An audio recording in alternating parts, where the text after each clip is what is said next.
Now, we're going to do something we haven't done in a while. So over the last week or so, there's been a lot of attention paid to a music video. It's called WAP, okay, which we're going to get into in just 1 second. And it seems to me that there's a segment that we've been remiss in ignoring for a long time now on the show. We used to do it much more regularly. It was called Deconstructing the Culture.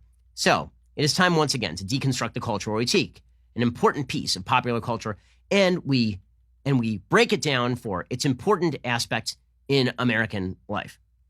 So let's deconstruct a little bit of culture. So there's this video that went out. It is by a person named Cardi B, who has a rather checkered past. I mean, she's talked on video about how she used to drug men and steal their money after bringing them back as what, a quasi-prostitute, something like that. And then she became a rapper, so American success story. And there's another rapper whose name is Megan Thee Stallion. I assume this is her given name. Their last name is Stallion, and her parents named her Megan Thee.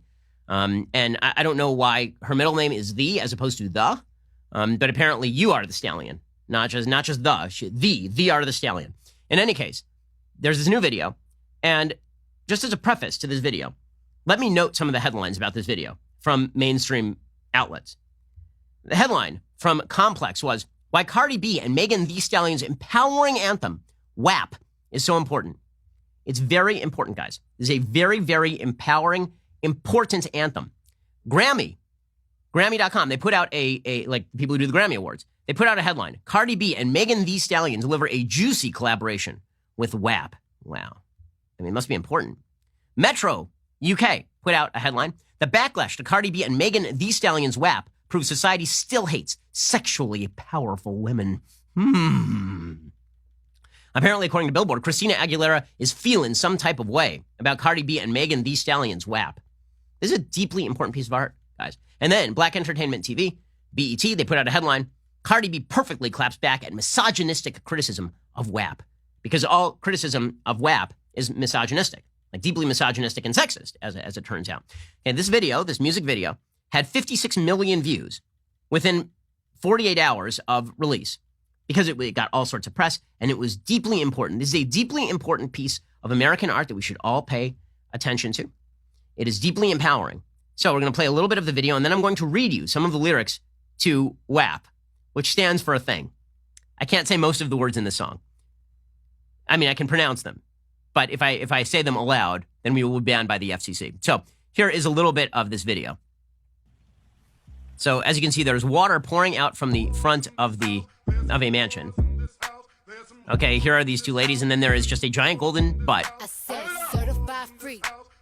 Okay, and then there's golden boobs that apparently are spouting water.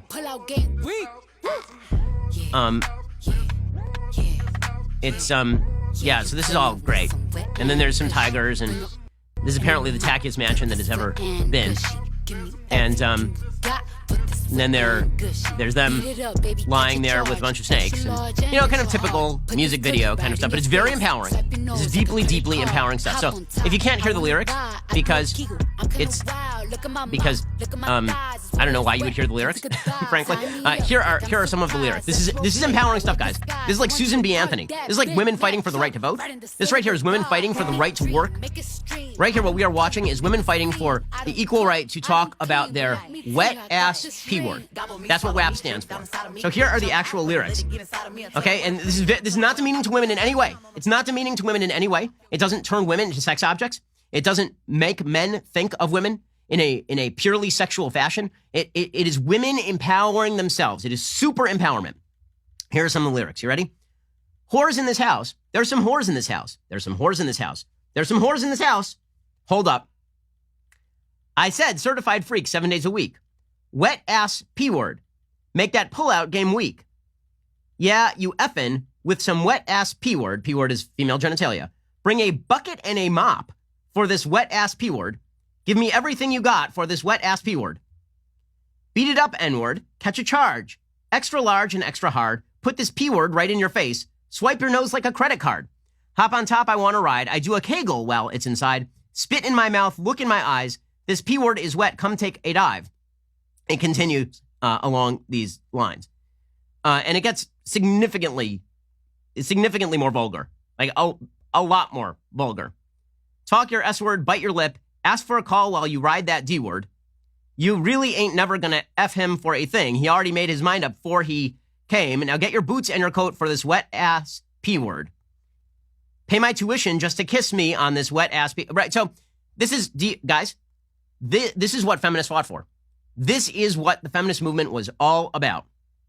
It's not, it's not really about, women being treated as independent, full, rounded human beings. It's about wet-ass P word. And if you say anything differently, it's because you're a misogynist, you see.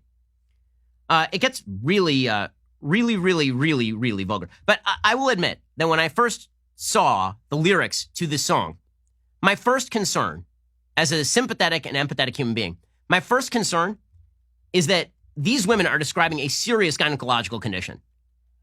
And, I'm serious, that these women are suffering from some sort of serious, a bucket and a mop? This sounds like there's something that is going on here that is not biologically normal. And by the way, the song is so unsexy that it frankly sounds like somebody describing what amounts to a serious condition that requires the care of a doctor. So, fortunately, I know a doctor, who is my wife. And so I asked her for her medical diagnosis. And she looked at the lyrics herself. And after being kind of appalled by them, obviously, she had a few sort of indicators here on how she could diagnose the vaginal condition that apparently these women are suffering from. So there are a few sort of giveaways. Here. So first of all, a bucket and a mop for this wet-ass P word. So first of all, she had to clarify whether wet-ass P word was a description of the P word or whether one of the clinical symptoms here was also diarrhea. But bring a bucket and a mop. So this suggests that there's an awful lot of, not to be too graphic, but some sort of medical discharge that's happening here. Like a lot too much. Right, a lot too much, because that's a symptom of something that is not going great. Apparently, there are signs of prolapse, and I say that because hop on top, I want to ride, I do a Kegel while it's inside. So there's some signs of some actual clinical prolapse, which is a problem. Also, there's some talk about where this person is putting their nose, and there's some talk about smelling. Right, there's a line here about gagging and choking, which suggests that perhaps there's an odor issue here. Also, at some point in here, there's a reference to diabetes, about a person who engages in particular activity and ends up diabetic, which suggests a serious pH imbalance. So I asked my wife for a differential diagnosis for the sake of these ladies in case they need to go to the doctor. This is a problem. If this is real, there's water pouring out the front doors of this place, and that ain't water, guys. That's what I'm being told. That ain't water. So the medical here was her differential. Her differential diagnosis, my wife, the doctor, was either these women are suffering from bacterial vaginosis or a yeast infection, or my wife suggested most probably they are suffering from trichomonas. So just a bit of medical advice.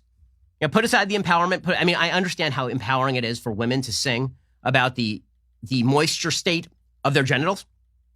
And I understand that anybody who criticizes this as reductive of female sexuality and or of putting out images of females as over-sexualized in a way that is negative, that puts negative images in men and drives negative images toward women for men, treating them as sex objects.